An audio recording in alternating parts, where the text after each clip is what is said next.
जो शाब्दिक, अशाब्दिक या अन्य माध्यमों से व्यक्तित्व के एक पक्ष या एक से अधिक पक्षों का मापन करता है। बस हमको इसके आगे हमने आपको बताया था एक मनोवैज्ञानिक परीक्षण की क्या विशेषताएं होती हैं। तो हमने आपको 2-3 बातें बताया था। एक हमने बताया था बेटा कि जो साइकोलॉजिकल टेस्ट होगा वो वैलिड होना चाहिए, मतलब जिस भी उद्देश्य से उसका निर्माण किया गया है उस उद्देश्य की वो पूर्ति करता हो। परीक्षण बनाया है और बुद्धि को माप रहा है तब वो वैलिड बुद्धि परीक्षण है, वैध बुद्धि परीक्षण है। ठीक है। दूसरा हमने बताया था आपको इसकी विशेषता या इसके गुण, विश्वसनीयता। विश्वसनीयता किसे कहते हैं? जिसमें विश्वसनीय होने का गुण हो। ठीक है, मतलब कोई भी टेस्ट है यदि एक ही जैसे परिणाम बार बार दे रहा है, परिणाम में परिवर्तन नहीं हो रहा है, सारी प्रक्रिया सेम है, ठीक है, तो ऐसी स्थिति में उस परीक्षण को हम लोग बोलेंगे विश्वसनीय। ठीक है, जैसे कि हमने बुद्धि परीक्षण से आपका बुद्धि मेजर किया, ठीक है, उतना ही आया, किसी और ने मेजर किया, आपका किया, उतना ही आया, किसी और ने किया, थर्ड पार्टी ने किया, फिर भी उतना ही आया। तो कहते हैं कि इस बुद्धि परीक्षण में विश्वसनीय का, ठीक है, बुद्धि परीक्षण विश्वसनीय है और इसके अंदर विश्वसनीयता का गुण विद्यमान है। ठीक है, इतना बात समझ आया आपको। इसके अलावा होता है ऑब्जेक्टिविटी, जिसको हिंदी में लोग बोलते हैं वस्तुनिष्ठता, मतलब कि आपका जो परीक्षण है उसमें बायसनेस नहीं होगी। ठीक है, सबके लिए एक जैसा होगा। 4 विकल्प है तो 4 ही विकल्प रहेंगे। ठीक है, आपका भी वही मेजर करेगा, उनका भी वही मेजर करेगा, इसमें कुछ अपने से इंड्यूस वो नहीं कर सकता है व्यक्ति। ठीक है, इस 2 और 2 प्लस क्या होगा बेटा? 4 ही होगा, चाहे आप यहां मेजर करें चाहे अमेरिका में जाके मेजर करें, कुछ अंतर होगा क्या? क्योंकि वहां पे ऑब्जेक्टिविटी है, ऑब्जेक्टिव टेस्ट है। आपको उन्होंने बताया था ना ऑब्जेक्टिव टेस्ट में क्या 4 विकल्प होते हैं, 4 में से कोई एक आंसर सही होता है या 5 विकल्प। ठीक है, एक जबकि सब्जेक्टिव क्या होता है? अपने मन से लिखना होता है। आप समझिए नहीं समझिए, उसी प्रश्न का आपने कोई और उत्तर लिखा, इन्होंने कुछ और लिखा, इन्होंने कुछ और, हमने कुछ और लिखा, सेम प्रश्न का, वहां पे हमारी सब्जेक्टिविटी आ जाती है। जिस तरीके से हम समझे रहते हैं, जिस तरह के हमारे इमोशन रहते हैं, जिस तरह की हमारी फीलिंग रहती है, जिस तरह का हमारा एटीट्यूड, इंटेलेक्चुअल, साइकोलॉजिकल सारे प्रोसेस है ना, वो सारे उस आंसर को इन्फ्लुएंस करते हैं। ये 3 बहुत इंपॉर्टेंट है। इसके अलावा स्टैंडर्डाइजेशन कम इंपॉर्टेंट नहीं है। ठीक है, अब इसके बाद हम कल बात किए थे कि जो साइकोलॉजिकल टेस्ट है साहब, ठीक है, टेस्टिंग नहीं, टेस्ट की बात हम कर रहे हैं, ये कितने प्रकार का होता है? तो कल हम लोगों ने 4 प्रकार देखा था, 5 प्रकार देखा था।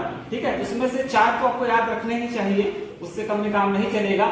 एक हमारा था माध्यम के आधार पर, ठीक है, कि जो आप मेजर कर रहे हो किस माध्यम से कर रहे हो, ठीक है, जिसका आपको मापन करना है किसी चीज का, किस माध्यम से कर रहे हैं। तो हमको क्योंकि मनोवैज्ञानिक परीक्षा है, मानसिक प्रक्रियाओं का मापन करना है, तो 2 तरीका आपको वहां बताया गया था। एक हमारा था शाब्दिक, ठीक है, जिसमें हम शब्दों के माध्यम से, संख्याओं के माध्यम से किसी व्यक्ति का बुद्धि मेजर करते हैं, व्यक्तित्व मेजर करते हैं, या जो भी कॉन्सेप्ट को मेजर करना है, जो भी कॉग्निटिव फंक्शन को मेजर करना है, वहां हमारा जो मीडियम क्या होगा? शब्द होंगे।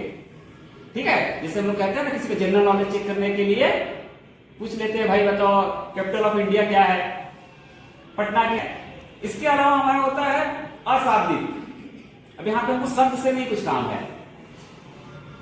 जैसे हमने ये 2 कॉपी लिया, ठीक है, हमने पूछा कि ये कॉपी अच्छी है कि ये कॉपी अच्छी है, ठीक है, तो ये कॉपी अच्छी कैसे होगी, इस कॉपी को अच्छा कैसे किया जा सकता है? तो शायद इसमें कई शब्द नहीं आएंगे। ठीक है, इस कॉपी को हो सकता है अच्छे से कवर चढ़ा दे, ठीक है, उसको अच्छे से डेकोरेट कर दे, यहां भी हमारे बुद्धि का मापन होगा, हमारे जो बुद्धि के जो फंक्शन हैं वो दिखेंगे। ठीक है, दूसरा हम लोगों ने तरीका देखा था जिसमें हम लोगों ने बोला था कि साहब ये जो है आपके एडमिनिस्ट्रेशन के आधार पर भी 2 प्रकार के होते हैं, कैसे उसका हम प्रशासन कर रहे हैं। कोई टेस्ट बन गया है तो उसके बनाने के लिए हम उसका देखेंगे किस रूप में उसको यूज करना है, इंडिविजुअली करना है, ठीक है, एक व्यक्ति का करना है या समूह पे करना है। ठीक है, तो कोई ऐसा टेस्ट होता है जो एक व्यक्ति के यूज किया जाता है, इसको हम लोग बोलते हैं व्यक्तिगत परीक्षण, व्यक्तिगत परीक्षण बोलते हैं। ठीक है, इंडिविजुअल टेस्ट। दूसरा होता है बेटा सामूहिक परीक्षण, ठीक है, जिसका उपयोग हम एक समूह के रूप में कर सकते हैं। हमने एग्जांपल दिया था कि जो हमारा बैचलर एडल्ट इंटेलिजेंस स्केल है वो इंडिविजुअल टेस्ट का एग्जांपल है। अब बुद्धि में यदि हम देखें तो वर्ल्ड वॉर के समय में परीक्षण बना था सेना में जो सैनिकों की भर्ती के लिए, एक था बेटा आर्मी अल्फा, दूसरा था आर्मी बीटा। तो आर्मी अल्फा किनके लिए था? जो लिटरेट पर्सन है, ठीक है, और जो इलिटरेट पर्सन है उनको फौज में उनकी भी जरूरत है, तो ऐसे लोगों के लिए आर्मी बीटा टेस्ट है। मतलब ऐसे ही कुछ काम दिए जाते थे जिसमें शब्दों की जरूरत नहीं पड़ती थी, पढ़े लिखे की जरूरत नहीं है। खाना बनाने के लिए क्या पढ़ने लिखने की जरूरत है? उसको तो पता है कैसे चॉप करना है, कैसे कटिंग करना है, कब तड़का लगाना है, वो भी चाहिए ना। उनकी क्या किसी को भर देंगे? जिसके अंदर खाने बनाने की बुद्धि होगी उसी को भरना है। अब बात समझे? इसके अलावा जो तीसरा आधार है जिसको हम लोग बोलते हैं बेटा उद्देश्य। आपका परीक्षण का उद्देश्य क्या है? आप किस उद्देश्य से काम कर रहे हैं? हमने बताया था हमारे साइकोलॉजी में जितने हम लोगों ने कॉन्सेप्ट पढ़े हैं, ठीक है, जितने भी बिंदुओं पे चर्चा हुई है मनोविज्ञान में, जितने भी मनोविज्ञान के एस्पेक्ट्स हैं, व्यवहार के एस्पेक्ट्स हैं, चाहे हमारा बुद्धि हो, चाहे हमारा व्यक्तित्व हो, चाहे हमारा इंटरेस्ट हो, चाहे हमारा एप्टीट्यूड हो, चाहे हमारा एटीट्यूड हो, चाहे हमारा प्रो सोशल बिहेवियर हो, चाहे परसेप्शन हो, मेमोरी हो, थिंकिंग हो, रीजनिंग हो, कुछ भी हो, ठीक है, यदि इस उद्देश्य से बनाएंगे वो बोला जाएगा, उस टेस्ट के आगे लग जाएगा, क्या लग जाएगा? Personality test, intelligence test, aptitude test, ठीक है, एटीट्यूड टेस्ट। उद्देश्य क्या हमारा? बुद्धि मेजर करना है तो बुद्धि परीक्षण बनाएंगे, इंटरेस्ट मेजर करना है तो इंटरेस्ट टेस्ट बनाएंगे, ठीक है, ये हमारा उद्देश्य के आधार हो गया। हम लोग आगे इस क्रम में बढ़ते हैं, एक चीज हमको फिर से मिलता है, वो मिलता है कि हमारा जो टेस्ट है वो स्टैंडर्डाइज्ड है कि नहीं।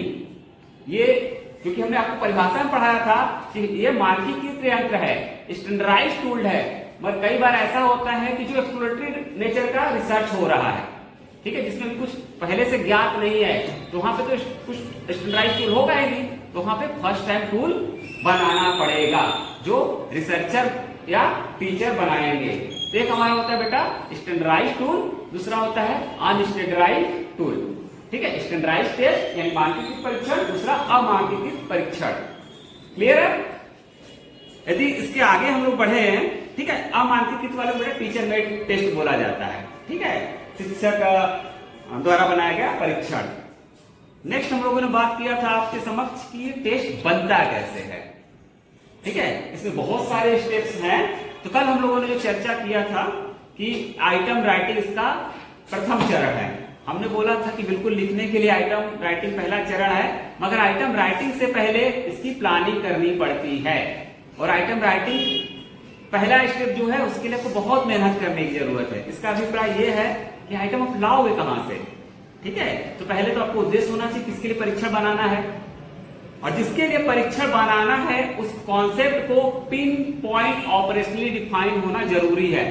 जैसे हमने एग्जांपल दिया था ना कि बुद्धि में बहुत सारी चीजें हैं, हमको उसका उद्देश्य होना चाहिए, उद्देश्य कार्य करना चाहिए, उसको तर्कपूर्ण चिंतन करना चाहिए और पर्यावरण से समायोजन करने चाहिए। ये तीन कंपोनेंट हो गए, तो हमारे प्रश्न इन्हीं तीनों से रिलेटेड उसमें होंगे, ठीक है, ये बैचलर के अकॉर्डिंग होगा। तब किसी और ने बुद्धि को डिफाइन किया है तो उसके अनुसार होगा। हमने डिप्रेशन का एग्जांपल दिया था बेटा कि डिप्रेशन एक ऐसी अवस्था है, एक ऐसी मनोविकृति है जिसमें आपका मन उदास रहता है, ठीक है, मन उदास रहता है, जो काम आपको रुचिकर पहले लगता था उसमें रुचि नहीं रह जाती, यानी रुचि का अभाव हो जाता है। इसके अलावा हमने आपको बताया था स्लीप पैटर्न में चेंज, ठीक है, ईटिंग पैटर्न में चेंज, या अधिक खाने लग सकता है या कम खाने लग सकता है, अधिक सोने लग सकता है पहले से या कम सोने लगता है। इसके अलावा हमने आपको बताया था वर्थलेस, अपने आप को बेकार समझता है कि हमारी कोई आवश्यकता नहीं है धरती के इस घर में, निकम्मा कह सकते हैं आप, ठीक है, वर्थलेस हो गया। होपलेस, उसको कहीं उम्मीद नहीं दिखती है जिंदगी में, ठीक है, होपलेस हो जाता है हर जगहों से, ठीक है, तो होपलेस, वर्थलेस, और क्या बताया था कल, ठीक है। मान लो इतना ही है, जब इसके लिए हम स्केल बनाएंगे तो स्केल में सारे चीजों की से संबंधित प्रश्न इंक्लूड होंगे, ठीक है, सम्मिलित होंगे। आप किसी को छोड़कर यदि स्केल बना रहे हैं तो उस डिप्रेशन का बेटा पूरा मूल्यांकन संभव नहीं हो पाएगा, अधूरा मापन करेगा, ठीक है। तो कौन से अधूरा मापन होगा, उसी हिसाब से डायग्नोस, यदि आप उसको क्लिनिकल में यूज कर रहे हैं तो अधूरा ज्ञान मिलेगा, और अधूरा ज्ञान हम लोग कहते हैं कि बहुत खतरनाक होता है, तो सबसे पहले हमको पिन पॉइंट डिफाइन करना पड़ेगा। आगे हमने आपको बताया था कि जब आइटम चलिए डिफाइन कर लिया तो फिर हमको देखना पड़ेगा कि उसका लेंथ क्या रखना है, ठीक है। फिर हमने यही बोला था वो डिपेंड करेगा कि कॉन्सेप्ट कैसा ले रहे हैं। मल्टीफेसेटेड कॉन्सेप्ट है यानी बहुआयामी कोई कंस्ट्रक्ट है, ठीक है, कोई अभिकल्पना है, उसके प्रश्न ज्यादा होंगे। कोई यूनिडायमेंशनल चीजें हैं, एक डिग्री चीजें हैं, कोई कॉन्सेप्ट है तो वहां पे प्रश्न कम हो सकते हैं। ये निर्भर करेगा उस कॉन्सेप्ट पे, ठीक है। इसके अलावा और हमने जो बात किया था आपसे कि जो टेस्ट होता है साहब दो प्रकार का होता है आइटम राइटिंग के फेज में। एक हमारा होता है स्पीड टेस्ट, दूसरा होता है पावर टेस्ट।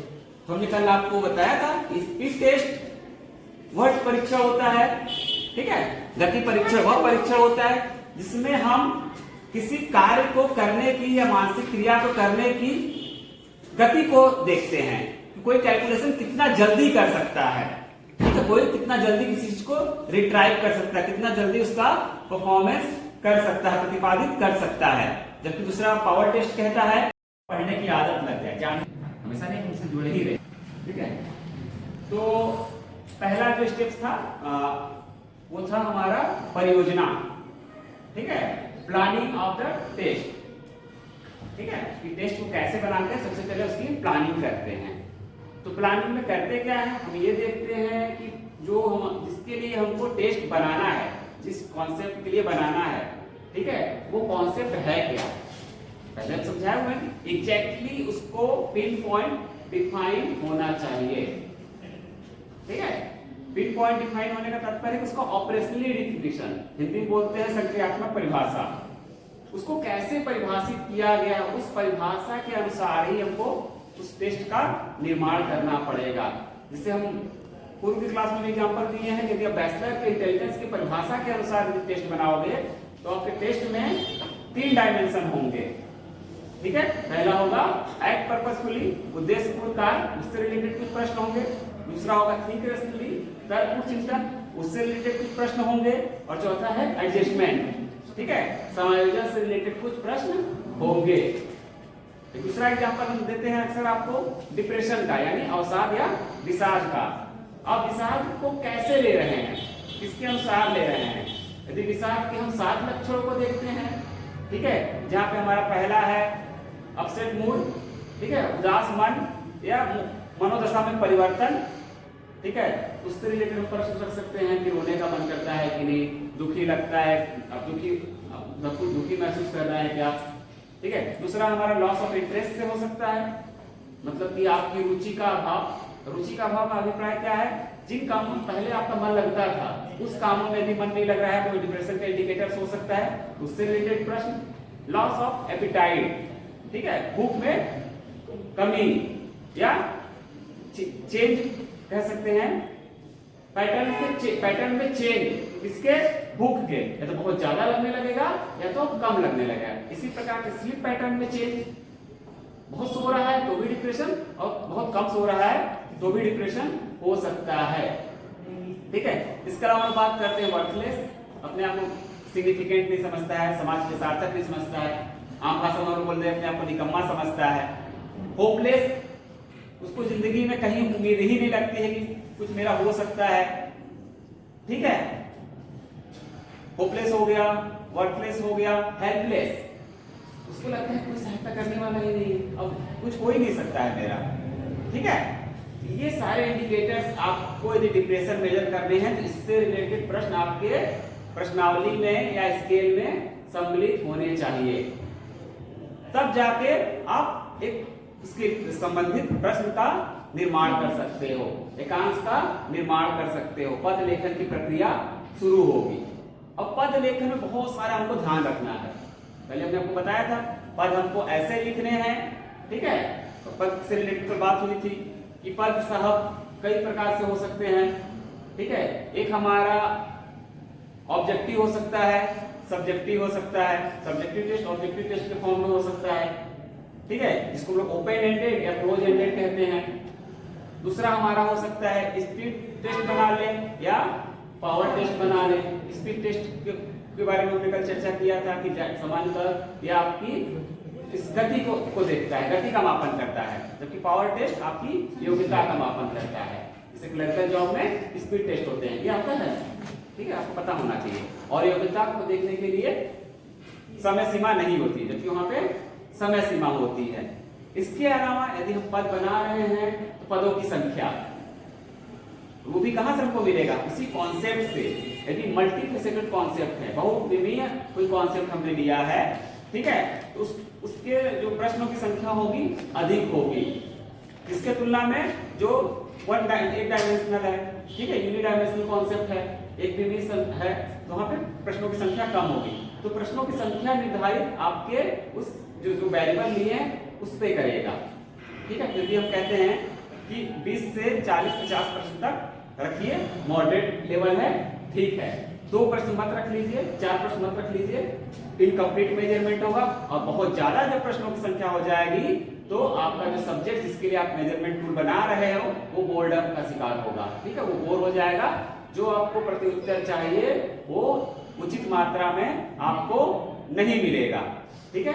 अब आगे हम थोड़ा सा बढ़ते हैं कि ये पद लेखन करना है और बहुत सारी चीजों का हमको ध्यान रखना है। इंस्ट्रक्शन, निर्देश एकदम कैसे है, सरल भाषा में होना चाहिए, जिसको हर व्यक्ति पढ़कर समझ सके। जिससे आपको रिस्पांस देना है उसमें क्लिष्ट शब्दों का उपयोग नहीं करना है, ठीक है, कंफ्यूजिंग वर्ड का उपयोग नहीं करना है। जब प्रश्न को बनाते हैं तो हमारा इस तरीके से संरचना होना चाहिए कि पहले सरल प्रश्न, ठीक है, पहले इंट्रोड्यूसिंग प्रश्न होने चाहिए, फिर उसके बाद सरल प्रश्न होने चाहिए, उसके बाद थोड़े हल्के कठिन वाले, फिर लास्ट में अत्यधिक कठिन वाले, ठीक है। हम इसको पढ़ेंगे, जब आइटम एनालिसिस पढ़ेंगे तो हम बताएंगे कि किस क्रम में प्रश्नों को रखा जाता है। जैसे आप लोग एग्जाम देते हैं ना, कुछ प्रश्न सबको पास करने के लिए होते हैं कि सब पास हो जाएं, कुछ होता है कि नहीं ये जो करे उसको थोड़ा अच्छा नंबर आए, कुछ कठिन प्रश्न इसलिए रखे जाते हैं जो वास्तव में पढ़ने वाला होगा, जो इसमें डिवोटी होगा वही कर पाएगा। हर सारे एग्जाम में ऐसा होता है, कुछ प्रश्न बहुत सरल रखे जाते हैं, ठीक है, कुछ मीडियम वाले, जो टॉप वाले प्रश्न करता है, कठिन वाले करता है, सिलेक्शन उसी का होता है। इसके अलावा आपको प्रश्न ऐसे नहीं होने चाहिए कि जो पढ़ने वाले को हिचक हो, ठीक है। हिचक कहने का मतलब है कि उसको शर्मिंदा होना पड़े, ठीक है, बहुत ज्यादा पर्सनलाइज्ड प्रश्न उस तरीके से नहीं होना चाहिए, उसमें शर्मिंदगी महसूस हो, ठीक है। प्रश्नों में आप ये दे सकते हैं कि आप डबल निगेटिव नेचर के प्रश्न आप नहीं रख सकते हैं कि 2 बार ना पूछ लिया गया और कंफ्यूज हो गया, कि 2 बार ना मिले कहीं हाँ तो नहीं हो गया, ठीक है, तो डबल नेगेटिव वाले प्रश्न नहीं होने चाहिए। तो बहुत सारी चीजें आपको ऐसी छोटी छोटी ध्यान रखना पड़ेगा, ठीक है। यही पे चीज हम और आपको बता देना चाहते हैं कि आप लोगों ने रिलायबिलिटी के बारे में सुना होगा, हमने बताया है कि रिलायबिलिटी होता है जो संगतता को बताता है, एक ही जैसा परिणाम। तो जो प्रश्न होंगे उसमें भी संगतता होनी चाहिए। एक टेस्ट में बेटा मान लो कि 10 प्रश्न हैं किसी एक डायमेंशन से रिलेटेड, तो 10 प्रश्नों में भी इंटरनल कंसिस्टेंसी होनी चाहिए, आंतरिक संगतता होनी चाहिए। ऐसा ना कि एक प्रश्न डिप्रेशन वाला आ गया, दूसरा प्रश्न आ गया हमारा एंजाइटी वाला, ठीक है, दूसरा वाला आ गया है व्यक्तित्व वाला, ठीक है। उसके लिए भी हमको कोरिलेशन निकालना पड़ेगा। हाई कोरिलेशन वाले प्रश्नों को हम लोग रखते हैं, ठीक है, लो कोरिलेशन वाले को हम लोग ड्रॉप कर देते हैं। तो पद लेखन बड़ा इंपॉर्टेंट है, पहला चरण है, ठीक है, प्लानिंग के बाद, मगर सबसे इंपॉर्टेंट है। क्लियर है?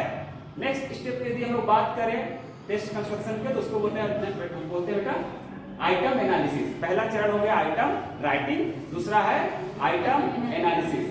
अब आइटम एनालिसिस, जो प्रश्न आपने लिख दिए हैं अब उसका विश्लेषण भी करना है, ये प्रश्न सही है कि गलत है, उनको रखना है कि नहीं रखना है। तो यहाँ पे हम लोग कुछ चीजों को चेक करते हैं। पहला हमारा है आइटम डिफिकल्टी लेवल, आइटम की कठिनता का स्तर क्या है, ठीक है। तो आइटम कठिनता देखने के लिए हमको ये देखना पड़ता है कि इस प्रश्न को सॉल्व कितने लोग कर रहे हैं, ठीक है। यदि 100 लोगों का विश्लेषण किया, कोई 10 ही लोग कर पाए तो अत्यधिक कठिन प्रश्न हो गया। 50 लोग किए तो एवरेज हो गया, ठीक है, और 60 लोग कर लिए तो अत्यधिक सरल हो गया। पी से डिनोट करते हैं इसको। तो हमको कैसे प्रश्न रखने हैं, शुरू में कुछ सरल, फिर मीडियम वाले, कुछ कठिन वाले, ठीक है। तो एडमिनिस्ट्रेशन करने के बाद ही पता चलता है। ठीक है, अगला जो पॉइंट है बेटा आइटम एनालिसिस में, वो हमारा है डिस्क्रिमिनेशन लेवल। ठीक है, या आइटम वैलिडिटी चेक करना, आइटम की वैधता चेक करना। इसमें हम ये देखने का प्रयास करते हैं कि जो हमारा प्रश्न है जिस चीज के लिए बनाया गया है उस चीज को मेजर कर रहा है कि नहीं कर रहा है। अब यहां पे इसको समझने की जरूरत है कि जैसे कि हम उस प्रश्न को जानने वाले जो लोग हैं, जिसे आप साइकोलॉजी पढ़ रहे हो, साइकोलॉजी के स्टूडेंट हो, साइकोलॉजी वाले विद्यार्थियों को दिया और दूसरे विषय वालों को भी दे दिया, और साइकोलॉजी वाले बच्चे उस पर कम स्कोर किए और दूसरे विषय वाले ज्यादा स्कोर कर लिए, तो बेटा ये प्रश्न गड़बड़ हो गया, इनवैलिड प्रश्न हो गया। ठीक है, ये डिस्क्रिमिनेशन सही नहीं कर पा रहा है। जानने वाले का स्कोर अच्छा होना चाहिए, मतलब उस प्रश्न में सुधार की जरूरत है। तो निगेटिव जो हमारा डिस्क्रिमिनेशन लेवल लिखा है उस प्रश्न को हमको हटा देना है, जीरो वाले को अभी हटा देना है, और जो पॉजिटिव वाले होंगे उनको ही हम रखेंगे, जो डिस्क्रिमिनेशन कर पाए, जानने वाले ना जानने वाले के बीच, मतलब तुक्का वाले प्रश्न हमको हटाने, यहीं से हटेंगे। तो जरा कोई पढ़ाई नहीं होगी, से कर लिया, मतलब क्या उस प्रश्न का कोई औचित्य रह गया? नहीं रह गया, तो प्रश्न को उनको रिमूव कर देना है। समझ रहे? तीसरा एक पॉइंट है आइटम एनालिसिस में, जिसको हम लोग बोलते हैं डिस्ट्रक्टर एनालिसिस। ठीक है, डिस्ट्रक्टर एनालिसिस क्या होता है? वो आपको जो उसके विकल्प हैं, जो प्रश्न के विकल्प हैं, उसके बीच कुछ ऐसे विकल्प को दे दिया जाए जो कि ये बताए, जो कि आपको सही उत्तर चुनने में आपको विचलित करे। ठीक है, डिस्ट्रैक्ट करे। जैसे कोई सरल प्रश्न है, सरल प्रश्न किसको कहते हैं? इसके ऑप्शन सरल होते हैं। जैसे हम पूछते हैं कि भारत कब स्वतंत्र हुआ, उसमें है 1947, 1948, 1950 और 1951। तो आप हो गया। दूसरी प्रश्न को बना दे, भारत कब स्वतंत्र हुआ था? 1947 15 अगस्त इतने बज के 12 बज के इतने मिनट पे। ठीक है, 15 अगस्त 1947 सुबह के इतने बज के इतने मिनट पे, 15 अगस्त 1947 रात के 11 बज के इतने मिनट पे। ठीक है, तो यहाँ पे जो नहीं जानने वाला वो डिटेल में नहीं पढ़ा होगा वो भटक जाएगा। ठीक है, तो वहां पे वो उसको डिस्ट्रैक्ट नहीं कर पाएगा। सही आंसर, जो कठिन प्रश्न बनाने होते हैं बेटा, जैसे यूपीएससी है, नेट है, यहाँ पे प्रश्न इजी होते हैं मगर उसके डिस्ट्रैक्टर जो होते हैं वो हाई होते हैं। जब तक आप डेप्थ में स्टडी नहीं करोगे आपको डिस्ट्रैक्टर भटका देगा। ठीक है, तो आपको भटकाना की भी एनालिसिस करनी पड़ेगी, किस तरह का डिस्ट्रैक्टर लेवल रखना है हमको। समझ रहे हैं? अगले स्टेप में हम इसको जो देखते हैं आइटम एनालिसिस, अभी हमसे ब्रीफ नहीं बात कर रहे हैं। अगला हमारा हो सकता है नॉर्म का निर्माण। ठीक है, तीसरा जो हमारा है वो चरण जो है नॉर्म का निर्माण है। तो जो आपने परीक्षा बना लिया है उसको जिनके लिए बनाया है उस पर प्रशासित कर दीजिए। ठीक है, और वहां से आपको जो एवरेज मिले, ठीक है, उसी एवरेज के ऊपर और उसी एवरेज के नीचे के स्कोर के अकॉर्डिंग उसका इंटरप्रिटेशन आपको करना है। जैसे हम बार बार एग्जांपल देते हैं, एज नॉर्म्स का आपको एग्जांपल देते हैं कि हमारे पास 100 विद्यार्थी हैं, 100 का हमने जब एज हाइट से रिलेटेड है, हाइट मेजर किया और एवरेज निकाल दिया 5 फीट, तो हमने बोल दिया कि जो हमारे बीआरबी कॉलेज के विद्यार्थी हैं उसकी जो हाइट है 5 फीट है। ठीक है, साइकोलॉजी की, और 5 फीट से जो ऊपर होगा वो एबव एवरेज होगा, और 5 फीट के जो नीचे होगा बिलो एवरेज होगा, और जो 5 फीट 5 इंच के ऊपर है वो अत्यधिक ऊंचा है। ठीक है, तो ऐसे जो टेस्ट बनाते हैं उसके लिए भी आपको कट ऑफ स्कोर देना पड़ता है कि साहब ये जो GHQ है, जनरल हेल्थ क्वेश्चनायर है, इसमें भी 23 स्कोर आ जाता है तो कट ऑफ है। यदि इसको ऊपर बढ़ेगा तो यहाँ पे प्रॉब्लम, साइकोलॉजिकल प्रॉब्लम हो सकती है, साइकोलॉजिकल हेल्थ प्रॉब्लम हो सकती है। ठीक है, इस स्कोर के नीचे हैं तो आप सेफ हैं, इस स्कोर पर जितना बढ़ते जाएंगे आपकी प्रॉब्लम उतनी दिखेगी।